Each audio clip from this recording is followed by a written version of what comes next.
we live in a busy world, a very fast-paced world. So it's more important than ever that we take the time to slow down. And in the world of communication, it means take the time to slow down to focus on our core message so that we can identify what's important and what's not.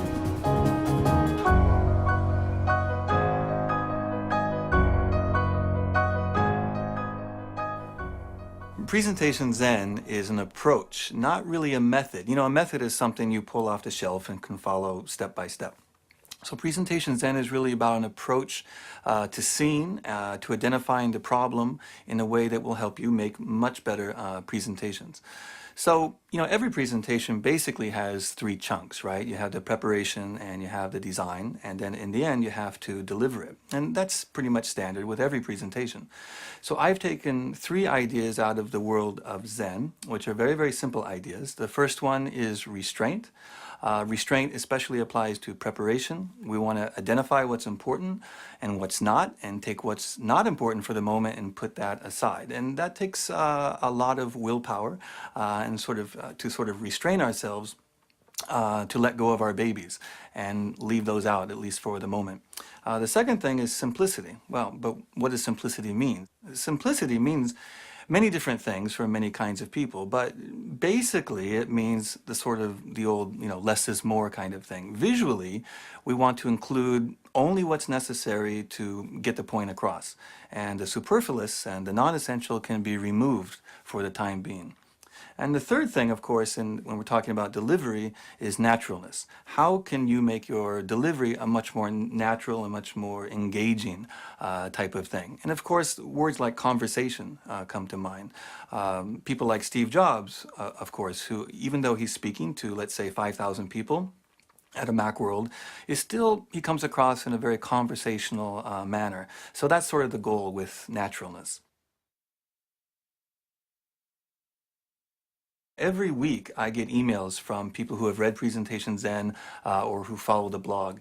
And recently I got an email from a technologist in India who said that really following this approach sort of changed his life in a way because he had this great content, but his presentation sort of followed the same old way, the sort of death by bullet point approach. And he took some of these ideas, made it much more visual, much more engaging. He himself became a much more engaging figure, and it changed his life because people were listening and they were getting his important message.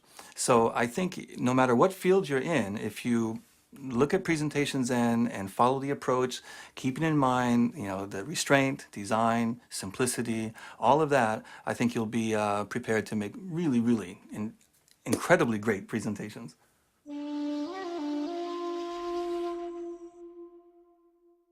Now, what is a slidegement? Well, that's a slide and document. You put it together and you get a slidegement. And this happens when people try to kill two birds with one stone. The only problem is no birds are killed, which is great if, you know, you're a bird, but for everyone else, we get a document that sort of looks like this, where there's not enough information to be a useful document, and there's too much information, certainly too much text, to be a visual. And this is what happens when we don't exercise restraint. The opposite of restraint to me is actually laziness, right? Or we just don't take the time to bother with this idea of paring down and focusing on what's important. So one piece of advice then is to remember in the preparation stage that you can have a proper handout and that you should make a proper handout. And if you do that, in the handout, that's where more of the details can go. And it can be spelled out, it can be written out in a very logical fashion. And if you do that up front, then you won't feel compelled to cram your slides with lots of information that you don't actually need, but you sometimes put it in there, well, just in case, right? Someone says, well, what about this piece of data? Well, if it's in the handout, then you won't feel compelled to do that.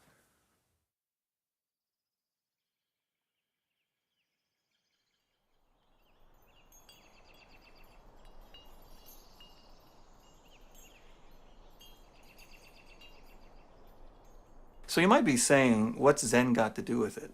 I actually have lived in Japan for almost 20 years, except for times when I was in graduate school or when I worked for Apple. I've been living in around Tokyo or Osaka or even in the Japanese countryside.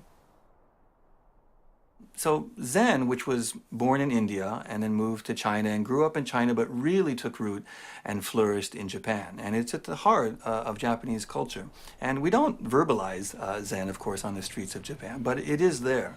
And for me, it's been a very sort of profound experience studying the Zen arts. And I've seen that you can apply the principles and the principles of Zen and Zen practice to many aspects of life, including work and including presentations.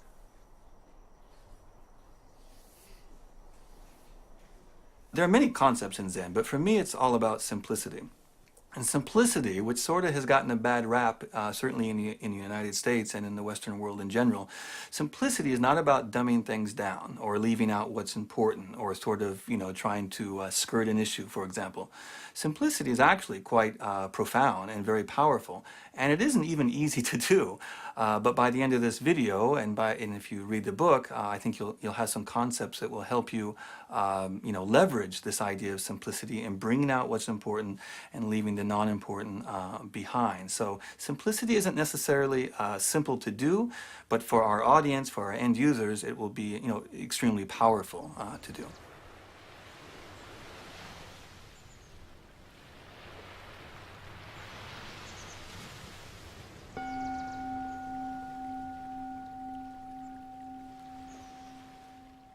The first step in the preparation process is to identify the core, to identify, the real essential thrust of the presentation.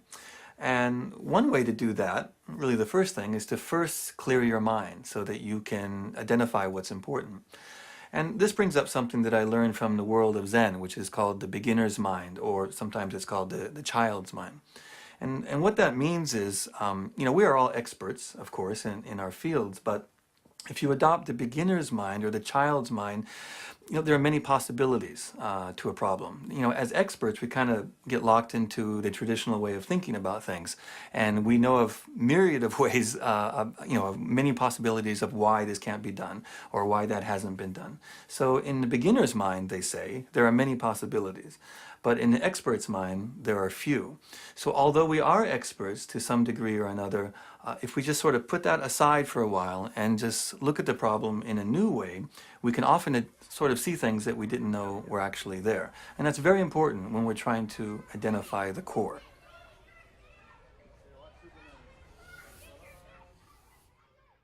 Okay, but how? How do we clear our mind? How do we adopt a beginner's mind so that we can identify what's important? So one thing I always recommend is to go analog. And what I mean by that is to not prepare at the computer, but to get a million miles away from the computer, actually. So if you can't do that physically, then just turn off the computer so that you won't be distracted.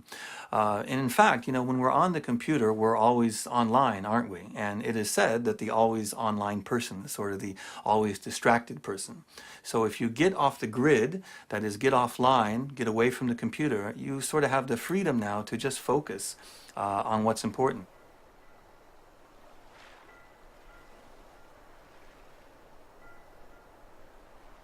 I recommend taking a legal pad or some notebook or something like that, or maybe just a whiteboard in a conference room by yourself, but get away from technology so that you can identify what's important and what's not.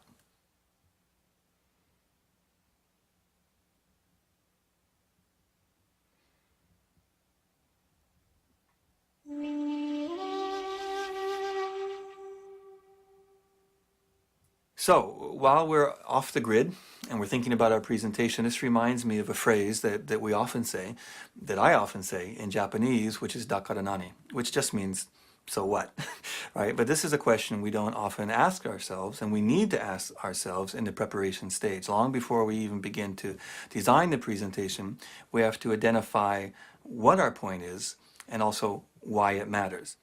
So when we ask ourselves, what is the meaning and especially why it matters to our audience, that's when we can identify what's important and what's not. And it may be cool to us, but it might not really go back and support the core. And if it doesn't, that's when we just have to cut it out. And this is what we do in the preparation stage that a lot of presenters fail to do. They sometimes say, well, better safe than sorry, so I'll just include that stuff, even if it doesn't really go back to support the point. So remember, always use restraint and ask yourself, is this really important and what does this mean? from my audience's point of view, does it help the story?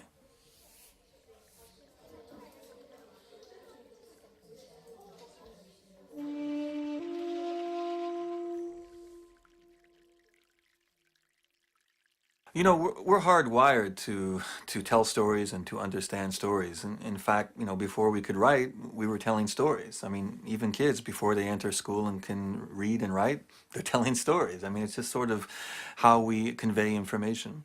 And the thing about story is that story has a natural structure to it. You know, it has a beginning, a middle, and an end. This happened, and then this happened, and then this goes back to the core message for, you know, more meaning. We can zoom into the particular, but pull out to the general. But it, again, it all goes back step by step, goes back to the core message. And actually, there's a great book that I read last year called Made to Stick by the Heath brothers. And they talk about stickiness and how great messages have this element of stickiness. And I think this really applies to this idea of story and storytelling. So let's take a look at the 6 key messages in the Heath Brothers book. Simplicity, unexpectedness, concreteness, credibility, and emotion and story. All sticky messages, and this applies to presentations as well, have this element of story. Again, this happened, and then this happened, and then this followed, which goes back to the core message.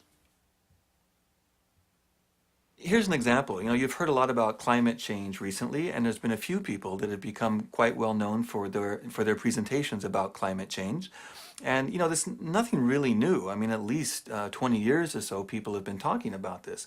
But there have been a few people who have, you know, learned to present better. They've put together some good visuals, and they've gone out there and sort of been able to connect with people by using some of these elements of stickiness, right? I mean, of keeping the story simple, but not dumbing it down, keeping it very visual. Of course, the sources are credible, so they're believable. They don't fall into the trap of being too abstract, but keeping it real, you know, using data, but also wrapping it in the form of a story. So when it comes to the issue of climate change or global warming, we've really seen a sea change in attitude across the globe. And part of the reason for that is that there have been some credible presenters who have used many of the ideas that we talk about in Presentation Zen to craft stories and deliver those stories in a way that's very memorable.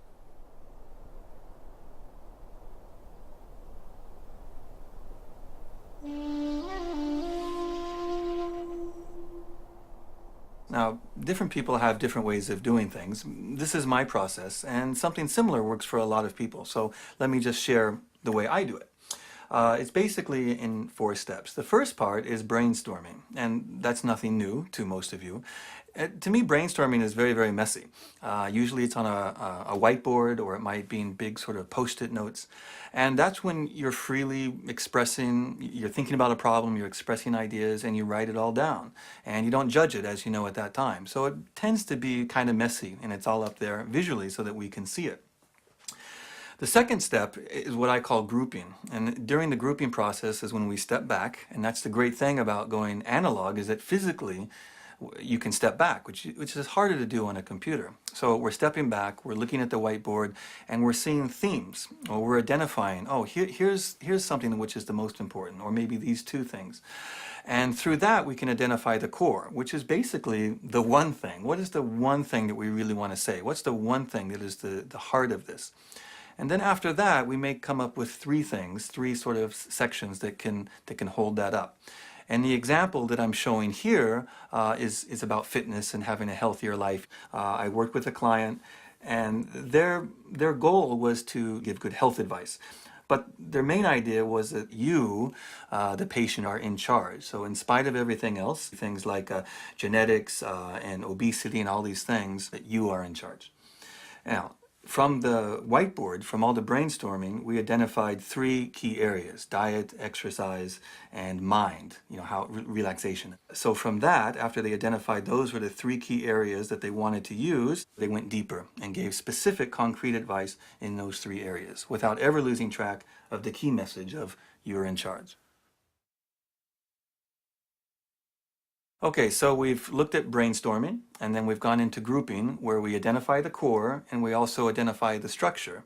Usually it's in 3s, it can be in 2s or in 4s, but we have a solid structure to it now. And the next step is to go to storyboarding. Now you can storyboard actually still away from the computer. You can do it on a piece of paper.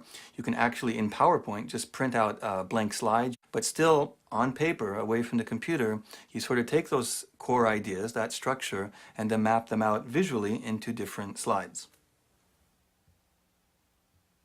So that's storyboarding away from the computer, but of course eventually you have to put it into PowerPoint or Keynote, and that's when you open up slide view so that you can see all the slides, so you can get a sort of a visual picture of where the story is going to go.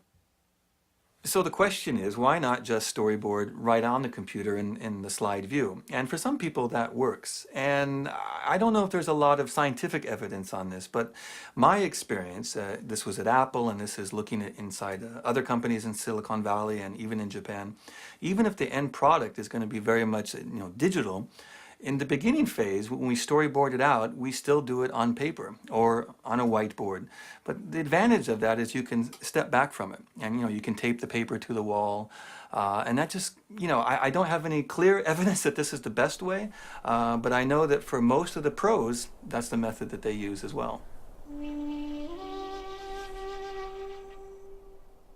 So here's an actual example from a presentation that I did about a year ago. So this is called Zen and the Art of Presenting, as you can see on the legal pad there. And the goal really, people, if we're lucky, will remember one thing a few weeks later. So my goal was to get the audience to realize that there's a different way to present with slideware, with PowerPoint or with Keynote, and to sort of increase their awareness. You can see that I've identified the three underlying themes, which are the same ones that are in the book and in this video, which is restraint, simplicity, and naturalness. And then the structure that really gives, that is sort of the meat around the presentation, is also related to the three hunks of the book and the video, which is preparation, design, and delivery. Okay, so now we're in slide sorter view, and you can see all the slides in our presentation. You can see the title slide, of course, very simple, the naked presenter. And then I take some time to explain what does it mean, what does naked presenter mean? It's a catchy title, but it comes from the idea of hadaka no tsukiai, which means in Japanese, basically, naked we're all the same. So it's sort of a metaphor for, efficient, honest, real communication. So I set that up, set the stage, but then it's very clear. The structure is extremely clear and visual. You can see it right here. There's preparation, visuals, and delivery. And you don't always have to be that explicit with the structure, but in this case, it worked very well to do it that way. I wrap it up by showing that same slide again, just so it's sort of the ending. Here we are, preparation, visuals, and delivery. That sort of wraps it up, and then go to Q&A. And what you'll notice is that Q&A, and it doesn't always have to follow this structure, but Q&A is not the last thing. So I don't end on Q&A, and that's why you'll notice that there are still a few more slides where, again, I sort of review what are the key points. The key point was, remember, you can present in a different way, and that's what I wanted you to remember.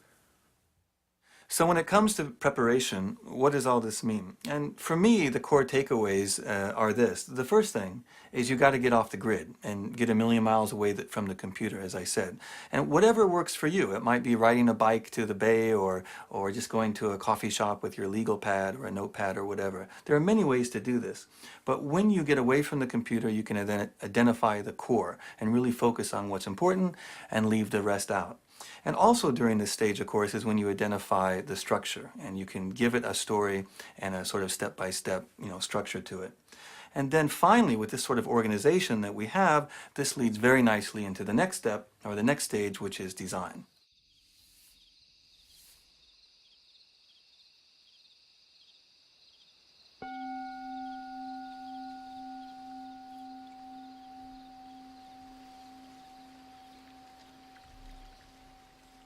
And now I'd like to move on to the design stage. And in the design stage, the underlying theme is simplicity. Now, simplicity is important, of course, through all stages, but especially when we're talking about design and talking about visuals. And there are many concepts that you can keep in mind when we're talking about visuals and designing our visuals. I will talk specifically about 7 very useful principles. But before that, I thought it would be interesting to do something a little bit different and talk to you about 3 principles that I got from the world of Zen and the Zen arts that is a little bit different, but you actually can apply these to the world of presentation design as well.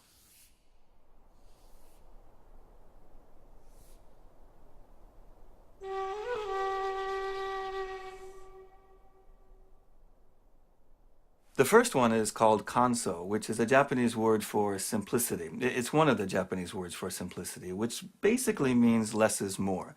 So think subtraction, not just addition, or look at a design and ask yourself, what could I eliminate here rather than add to it to make it more powerful? The next one is shizen, which basically just means naturalness. And as it applies to visual design, it really is the opposite of slick. We don't want an overly designed or sort of overly slick or artificial. You want designs that are, good looking and very effective, but not sort of forced creativity. The next one is called shibumi. Now, this one's a little bit hard to explain because it has many different meanings depending on the context. But when we're talking about visual design, the idea of shibumi is basically about elegant simplicity or articulate brevity. You can think in terms of suggestion rather than just really, beating someone over the head with it visually. So these ideas really get back to, again, to the idea of simplifying, and that if you simplify, you can actually amplify your message. Amplification through simplification is an idea that people like Scott McCloud has talked about in his book on comics. And the thing is, amplification through simplification is not an idea that is very common with most people. Most people try to avoid simplifying because they think it's going to actually weaken their design. But the thing is, if you keep this in mind, amplification through simplification will actually make your designs much more powerful. So now let's look at 7 design concepts from the world of graphic design that have real applications to our world of slide design. So the first concept is called signal-to-noise ratio, and this is actually borrowed from the more technical fields such as radio communications. So you can think of signal as the message, and the noise, of course, is the clutter, the part that just interferes with that message. On your radio, of course, if you have a low signal-to-noise ratio, the noise, of course, is the static, and that's what gets in the way of the message. In our world, then, the signal are the visual elements that contribute to our message, and the noise is anything that detracts from our message. So noise can include things like, footers and logos and decorative elements that really don't add anything, and they act then as noise, even though we're not conscious of it sometimes. It really gets in the way of our message. So when you look at this slide, what's the first thing that comes to mind? When I look at this, I see lots of noisy elements that just aren't necessary. For example, at the bottom, you see a footer. All these things, the date, the title, these really aren't necessary. The logo, not necessary. You can remove that. When you look at boxes, now a lot of default settings sometimes in slideware has boxes around text or around other elements. We don't need these lines around the text or even around the graph itself. When you look at the chart, the axis lines on the chart, vertical and horizontal, you really don't need those. You can either make them very, very thin or remove them altogether, because the bars actually will suggest lines anyway. And speaking of the bars are in 3D also with thick lines, and 3D is not necessary, especially when we're talking about 2D data, right? When you look at the bars, you'll notice that they're in many different colors, right? 6 different colors, 6 different bars. Why is that? There's no reason for that, right? That's just somehow decorative. I would suggest that you make them all one color, except if you wanted to have people look at a particular year. Let's say, for example, 2005 was the year that you wanted to point out. You could make that bar a different color. Now, what about the picture? Now, pictures, I'm actually a big fan of high quality photography in slides, but it's not always necessary. In this case, I think the photo actually detracts. It's just a sort of noise that detracts from this idea of just looking at the data. Data itself is visual. The data itself is graphical. So in this case, I don't think it really adds anything. And speaking of noise, what's the deal with bullet points? Whoever said that you should fill a slide with bullets and that this was an effective visual? Well, the thing is, actually, if most presentation books that you buy will suggest something like the 177 rule or a variation of that. What is the 177 rule?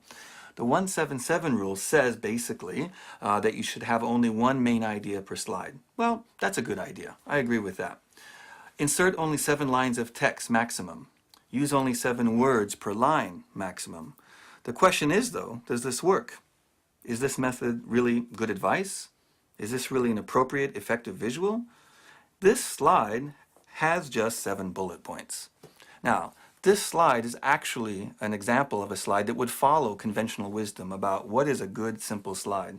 But this is not visual at all. This is a great example, actually, of noise, because we cannot read and listen at the same time. In this case, this kind of text on a slide just becomes clutter in my eyes, and it doesn't contribute to the person standing there, it doesn't contribute to the narrative.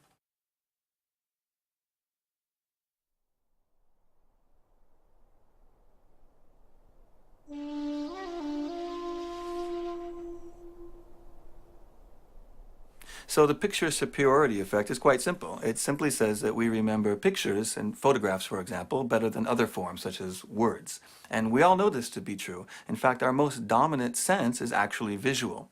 So let's look at some examples here. All right, so look at this slide. Now, when the speaker presented against this slide, his main point was that blogs are like sharks because you have to keep your blog updated or it will die. People will lose interest. Just like a shark, if a shark doesn't keep moving, the shark will die, right? The thing is, this slide is not very visual. It's not visual at all, and the words are there in bullet points repeating what he's already said. Now, if you look at this slide instead, this slide is very visual and very effective to get the point across. Now, there are no words except blogs are like sharks. And in this sense, the words along with the picture becomes a powerful visual. And they don't get in the way at all of the presenter and his narrative. So his spoken word along with this full bleed photograph and his key point, blogs are like sharks, together make a very, very powerful and memorable message.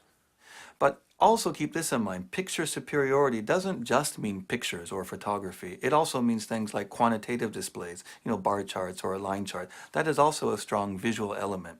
So when we say picture, we really mean anything which isn't just text or noise on a slide.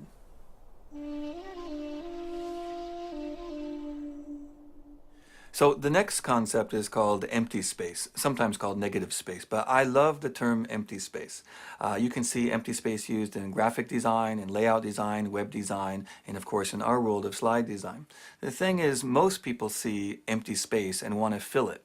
And that includes not only in design, but even in their own homes, right? Oh, I have space over here. Let me fill it with more junk. So the thing about empty space is that empty space is not nothing. It's actually a powerful something. And when you leave that area empty, it actually contributes more to those visual elements that are in the positive space.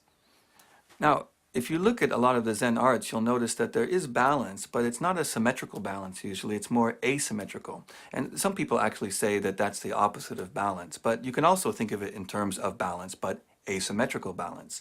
So you might have empty space in one area or a lot of empty space which balances out, let's say, deep sort of elements or very powerful elements on a different part of the slide.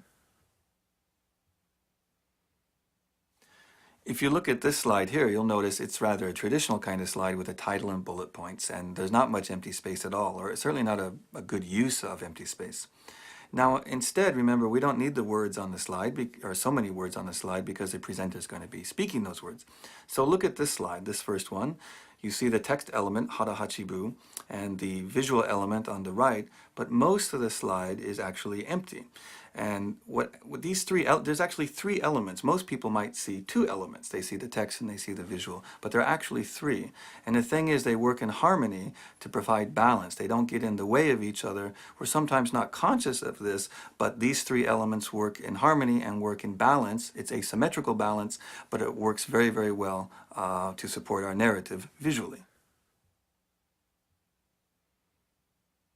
So the idea of empty space used in visuals is not just limited to the world of Zen, of course. It's something that we use in the Western world as well, in graphic design and other areas of visual design.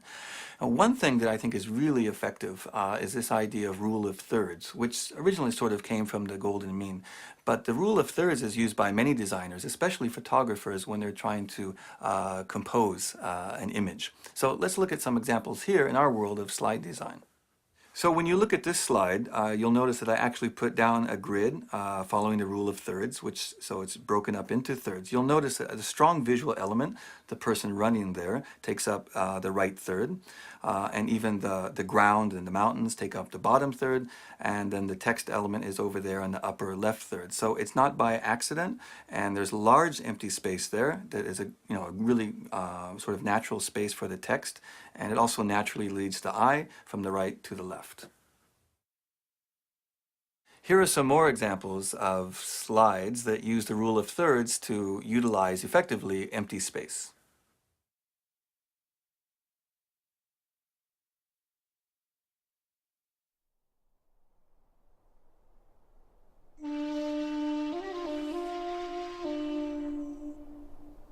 So I said there were 7 design concepts, and we've looked at the first 3, and now let's look at the last 4. And these 4 I've actually grouped together in what I call the big 4, and they are contrast, repetition, alignment, and proximity. Okay, let's begin with contrast.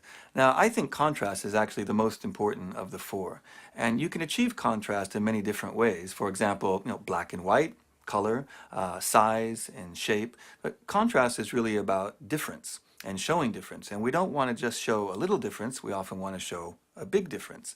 Okay, let's look at these first set of slides. And the first one here, the blue one, the blue background, you'll notice that the text really doesn't stand out. The text is white, but the background is kind of white, so there's just weak contrast, right? If you look at the next one, you'll see that the text is white and also larger, and the background is very different than white. It's almost black. It's a very, very dark gradient. So that's one. Color was used to achieve contrast, but also size. You'll notice that we wanted to draw attention using contrast, let's say to the word big. So it's much bigger, and also it's bled off the page a little bit, which is sort of interesting, and it's another way to draw attention via contrast. Okay, this example is a little bit different, because if you look at this first slide, you actually can understand the graphic and you can see it, but it takes more work to see it because the background template has a lot of elements that aren't necessary. Again, these are noisy, right? But we could also say this has weak contrast because the background has too much salience. And as you can see, it's hard to see the word rate, for example, in the title, and there's just a lot of noise. It makes it harder to see the text. In the different treatment of the same data, it's just very, very easy. And even though this background does have some patterns on them, they're very, very subtle. So the contrast between the foreground and the background is really good. And of course, the text is white, the background is almost black, and it's very, very easy to see. Also, we've used color as a contrast technique because we want people to notice South Korea. That's where we want you to look, and that's where your eye is going to go because it's red and the other bars are gray. So the whole idea behind contrast is that it's a great concept and a great technique that you can use to achieve very powerful and very clear images. It doesn't matter how many you use. You don't have to use many different techniques like big and small, different shapes and so on. But if you use 1 or 2, it can be very powerful and effective.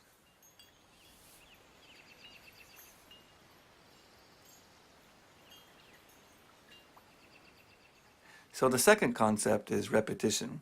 And repetition is very simple. It just means that you repeat certain design elements throughout your design, in our case throughout the slide deck. Now, the thing is with PowerPoint or Keynote, many elements are already built in. For example, when you choose a template, it will have the same background color, the same kinds of fonts, the same color font, and so on. But that is repetition, but that can get a little boring as well. So we're talking about taking it even a step further.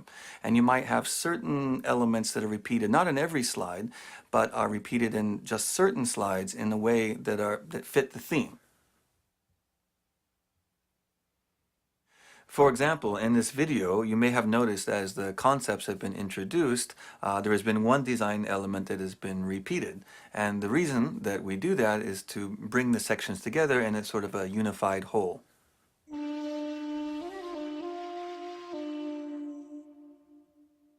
The next design principle is alignment, and the whole idea behind alignment is that nothing should seem accidental or random on your slide. Elements are connected in some way, and that's through alignment. It's best to explain this principle by actually looking at an example. So take a look at these slides here. Now, this is an example of a title slide, and you'll notice usually we centered things, or you might flush to the left. But in this case, we've flushed all the text to the right, and you can see the main title, the subtitle, the name, and then the logo are all lined up on the right, and this forms an invisible line, vertical line, running along the right side. Here's another example, returning to the Hare Hachibu slide. Now, in this case, the text isn't exactly aligned with the eyes, but it's aligned in such a way that, although again, we're not conscious of it, but the eyes and the text sort of go together. So it sort of flows naturally. The next concept is called proximity, and the idea behind proximity is that elements that are related should be closer together and things which are not related should be further apart. Elements that are close together, the audience is going to assume that they're somehow related, and if they're not, then they should be at a greater distance. And again, it's best to explain this with a simple example. So look at this title slide here. You can see 4 text elements plus a logo. And in this case, it's really hard to tell which is more important, right? We see principles of presentation design. The second line is actually a subtitle, and then there's the name and his position. But it's not really clear which is more important than the other. In this example, the second example, it's very, very clear. So the first 2 lines of text are close together because they're more related. It's the title, the main part of the title, and then the subtitle. And then down below is the name. So the name and the gentleman's position, those are together. And the logo, again, is separated because that's the third element. So now we see there's actually 3 elements, not 5 elements. So when I look at this slide, the main problem is I just can't read the text. So how could we improve this? And in this slide, this is the title slide, and here there were 2 things. The first thing is proximity. Before the text was far apart. In this case, it's really come together as 2 text elements. It's the title with the subtitle in close proximity, and then the name, which is very separate, so it's further away. And then the idea of contrast. So now the background behind the text is almost black, which contrasts very well with the white, and then the photograph below eases in, and it's another element which draws us in. So remember, these design concepts are not hard and fast rules. They're simply guides, and not every concept will apply to every slide or every visual. If you want more examples, you can look at my book where I do highlight all of the concepts and others as well. But you can find these examples of these concepts used in graphic design in the world around you. In fact, that's where I get a lot of my inspiration, and where I've learned a lot over the years how to apply the concepts is, for example, driving down the road and looking at billboards, or on the train when I'm on the subway. Every morning I'm looking at graphic design and advertisements, and you really can learn a lot, and you can see how professional designers actually do use many of these concepts in all of their designs as well.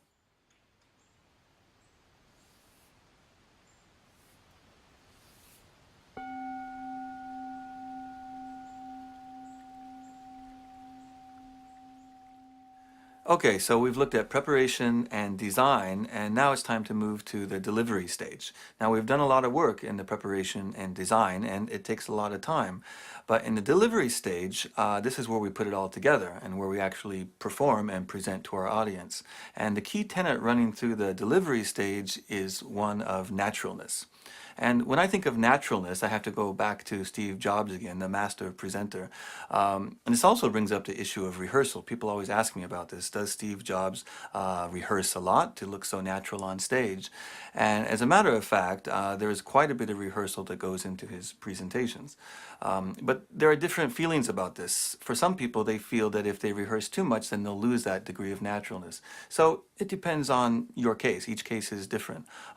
In my case, I do rehearse, and the more that I rehearse, then I'm able to be very natural in front of an audience. Because like any master, such as the master swordsman or the master artist in any field, the master has already got the technique down. So they don't have to think about the next step. They don't have to worry about technique. In fact, they don't even worry about winning or losing. At that moment, you begin to think about winning or losing, or how am I doing? That's the moment that you begin to fail, actually. So presentation is an art form in a sense, and it's the art of telling a story. And if you're going to tell a story, you have to make a connection. And if you're worried about technique, you can't make a connection. You have to be right here, right now, in this moment, and that's something the master presenter does really well.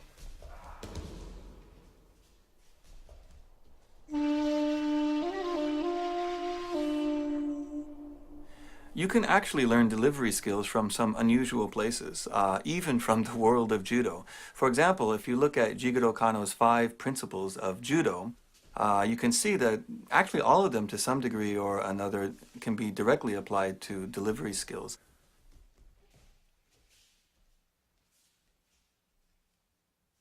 So all five of these can apply to our world of delivering a presentation, but it's two of them in particular that I think have direct relevance. The first one, which is carefully observe yourself and your situation. And although we say it's important to be in the moment, remember the art of presenting or the art of telling a story is also connecting with the audience. And you can't do that if you're not aware of your audience and aware of your surroundings. And of course, the fourth one, which is know when to stop. And this one is almost funny because this is a real problem with most presentations, is that the presenter goes over time or doesn't know when to stop. So given 20 minutes, they take 30, given 40 minutes, they take an hour, and so on. So this is really key. Always know when to stop your presentation. So what about the issue of presenting under fire? You know, you're in a situation where there's a lot of pushback from the audience, or maybe, you know, they're sort of pushing you and disagreeing with you in a kind of aggressive fashion. So how should you deal with that? Well, once again, we can sort of take something from the world of judo. Jigoro Kano had this to say about dealing with an opponent. Victory, he says, over the opponent is achieved by giving way to the strength of the opponent, adapting to it, and taking advantage of it, turning it in the end to your own advantage. Well, you might be saying, what does this have to do with actual presentations, though, when I'm dealing with, you know, presenting under fire or dealing with someone who's quite aggressive? And for me, what this means is that we should always keep to the high ground and never ourselves become emotional, and remain always gracious and courteous and polite, and simply deal with the question at hand. And when we do that, when we keep to the higher ground, we're able to simply deal with the situation and then move on to the next question.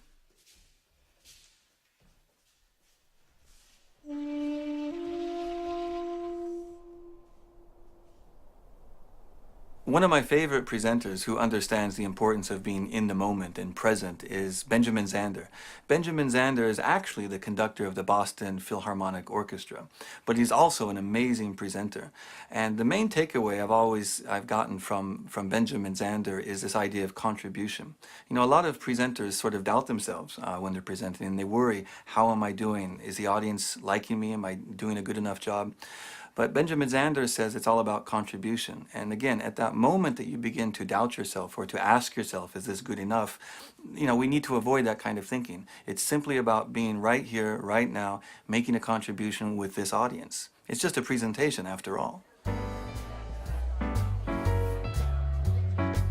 And speaking of music, I've learned a lot from the art of jazz. I've been a jazz musician since I was a kid and still perform to this day. And it's funny, I've learned through music that where there is no connection, there can be no contribution. And in the world of jazz, of course the audience is important, but what I'm really talking about is me as a musician working with other jazz musicians on stage. And we have to listen. So I'm aware of myself and I'm aware of what I'm doing, but I'm also at the same time aware and listening to and connecting with the other musicians. Now this translates to the world of presenting. When you're presenting alone on stage, the audiences, in a sense, they're like the other musicians. So you're presenting, you're telling your story, but you're asking questions. They might just be rhetorical questions for a very large presentation, but they are all part of it. Your audience is not removed or not something out there. They're actually a part of you. They're a part of your presentation, and that really is at the heart of connection. The other thing I learned from being a musician for all these years is this idea of leaving your audience hungry for more. I mean, you never want to play past the time where they said, okay, you know, that's enough. But think about this if you apply the idea to meetings and presentations. So if someone gives you 20 minutes to make a presentation, take 18 minutes or 19 minutes, but never go over. Or if you have an hour, take 55 minutes. In the history of presentations or meetings, I don't think anyone's ever complained if the meeting was a little bit short.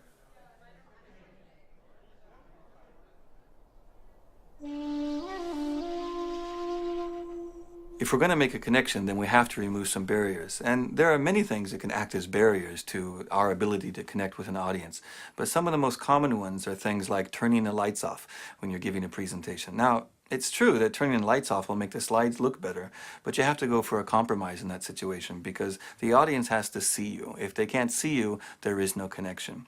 Other things like if there's a podium and you have the option not to use the podium, then don't use it. I say get away from the podium or the lectern so that you can make a connection and get out closer to your audience. Along those lines, are things like using a clip-on mic or a lavalier microphone, a little clip-on. And again, that way it allows you to move around, to get far away from the lectern and the podium and make a connection with the audience. The other thing is to use a small remote control, not a large remote control, but use a small one.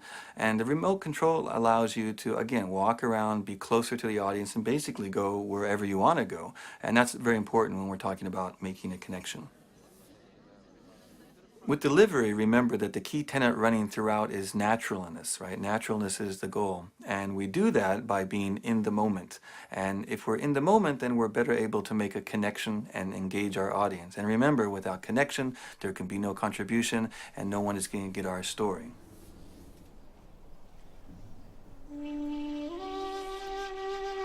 So, what's the conclusion? The conclusion is there is no conclusion. There's only the next step. And the next step is completely up to you. You know, you can make improvements in even very small ways. And this reminds me of a Japanese idea which you may have heard about before called Kaizen. Kaizen means continuous improvement. And in the spirit of Kaizen, even very, very tiny improvements are very important. You don't have to make improvements in huge gains. You can make step-by-step improvements as well. Well, how do you improve? Well, there are many ways. The first thing you can do is just volunteer to present. The more that you present, the better you're going to get. You can present internally in your company. You can volunteer to present for your community group, whatever it is. But look for opportunities to make a presentation or to make a speech. You could volunteer or join a Toastmasters and take advantage of the education that they have within Toastmasters, or even volunteer to make a presentation within Toastmasters. You could also volunteer to make a presentation at Pechakucha, or just find a Pechakucha event in your city and just attend and see how the constraints in Pechakucha really lead to good storytelling. And of course you can read.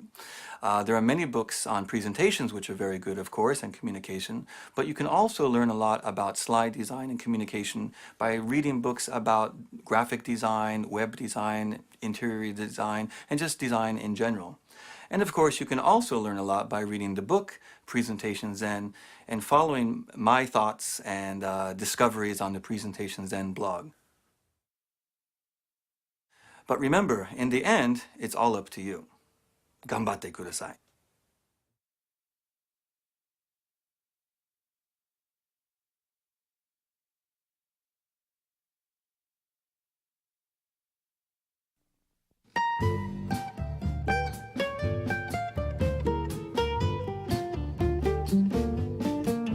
All over.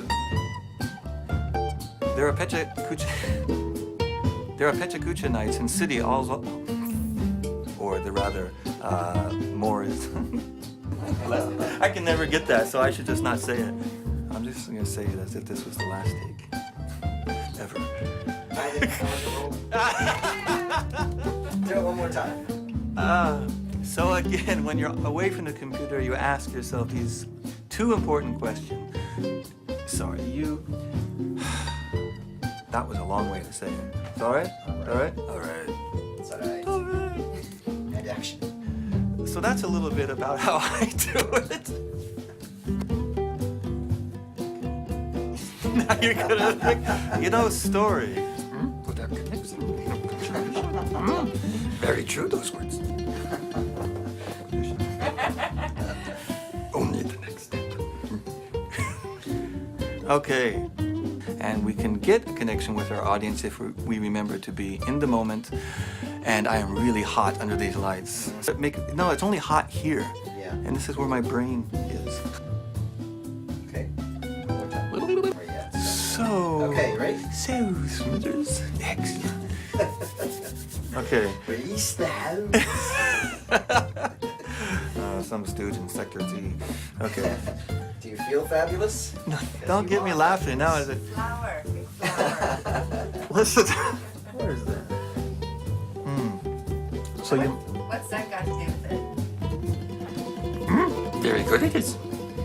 As you can see. All in here.